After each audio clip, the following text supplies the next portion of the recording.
शहर के मशहूर बिजनेसमैन राजीव मल्होत्रा की मौत की खबर ने पूरे शहर को हिलाकर रख दिया। पुलिस की शुरुआती जांच में यह एक हादसा लग रहा था, लेकिन इंस्पेक्टर अजय वर्मा को कुछ अजीब लगा। राजीव के घर की अलमारी से कुछ दस्तावेज गायब थे और उनके मोबाइल से कुछ कॉल डिलीट किए गए थे। घटना वाली रात राजीव मल्होत्रा अपने फार्म हाउस में थे। उनके साथ उनकी पत्नी सुमन, बिजनेस पार्टनर करण मेहरा, बचपन का दोस्त विशाल और उनका निजी सचिव रोहित भी मौजूद था। सबने एक साथ डिनर किया, फिर राजीव अपने कमरे में चले गए। अगली सुबह उनका शव स्विमिंग पूल में तैरता मिला। पहला शक पुलिस ने जब पूछताछ शुरू की तो सबसे पहले शक उनकी पत्नी सुमन पर गया। सुमन का कहना था कि वह रात भर अपने कमरे में थी, लेकिन नौकरानी लक्ष्मी ने बताया कि आधी रात को उसने किसी की आहट सुनी थी। सुमन के हाथों में हल्की चोट के निशान भी थे, जो उसने एक गिरने की घटना बताई। राज का पर्दाफाश जांच के दौरान पुलिस को पता चला कि राजीव का अपने बिजनेस पार्टनर करण मेहरा से कुछ विवाद चल रहा था। करण ने पहले भी उन्हें बिजनेस शेयर बेचने के लिए दबाव डाला था, लेकिन राजीव तैयार नहीं थे। वहीं उनके दोस्त विशाल ने कहा कि राजीव को किसी से धमकियां मिल रही थीं, लेकिन उन्होंने कभी नाम नहीं बताया। पुलिस ने जब कॉल रिकॉर्ड्स खंगाले तो उन्हें एक अनजान नंबर मिला, जिससे राजीव को कई बार कॉल आई थी। ट्रैक करने पर पता चला कि यह नंबर किसी और का नहीं बल्कि रोहित का था। सच का सामना रोहित से सख्ती से पूछताछ करने पर उसने सच उगल दिया। उसने बताया कि करण ने उसे लालच दिया था कि अगर वह राजीव को खत्म करने में मदद करेगा तो उसे बड़ा फायदा होगा। प्लान के मुताबिक डिनर में राजीव को ड्रग्स मिलाकर बेहोश कर दिया गया। फिर करण और रोहित ने मिलकर उसे स्विमिंग पूल में धक्का दे दिया। पानी में दम घुटने से उसकी मौत हो गई। एक और मोड़ इंस्पेक्टर अजय वर्मा को अभी भी शक था कि यह मामला इतना सीधा नहीं हो सकता।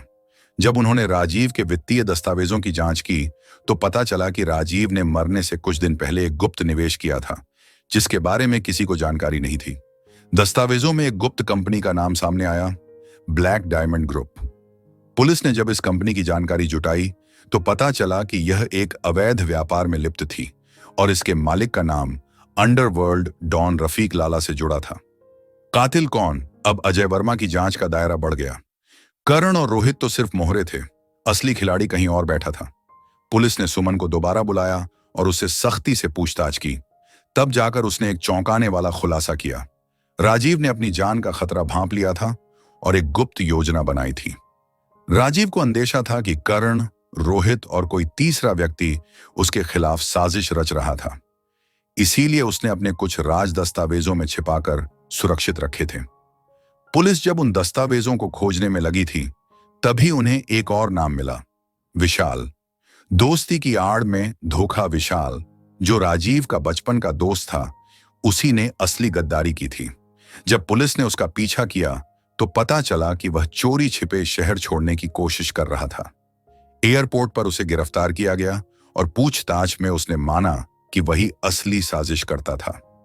विशाल ने ही करण और रोहित को उकसाया था, क्योंकि वह जानता था कि राजीव के पास ब्लैक डायमंड ग्रुप से जुड़े सबूत थे। अगर ये सबूत पुलिस के हाथ लग जाते तो अंडरवर्ल्ड के बड़े नाम जेल में होते। इसलिए उसने राजीव को मारने की योजना बनाई। न्याय का अंजाम सुमन को जब सच्चाई का पता चला तो वह टूट गई। करण, रोहित और विशाल को गिरफ्तार कर लिया गया। राजीव के पास जो दस्तावेज थे वे पुलिस को मिल गए और उन पर आधारित कार्रवाई शुरू हुई। रफीक लाला का गिरोह भी अब खतरे में था। पर यह कहानी यहीं खत्म नहीं हुई। पुलिस को एक और संकेत मिला। राजीव की मौत से एक दिन पहले किसी ने उसे चेतावनी दी थी। यह चेतावनी किसने दी? क्या कोई और था जो इस खेल का हिस्सा था, या फिर किसी ने उसे बचाने की कोशिश की थी? इंस्पेक्टर अजय वर्मा के लिए यह केस अभी खत्म नहीं हुआ था।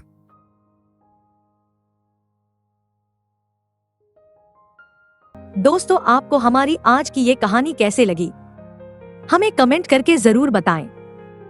अगर कहानी अच्छी लगी तो वीडियो को लाइक करें और अपने दोस्तों के साथ भी शेयर करें।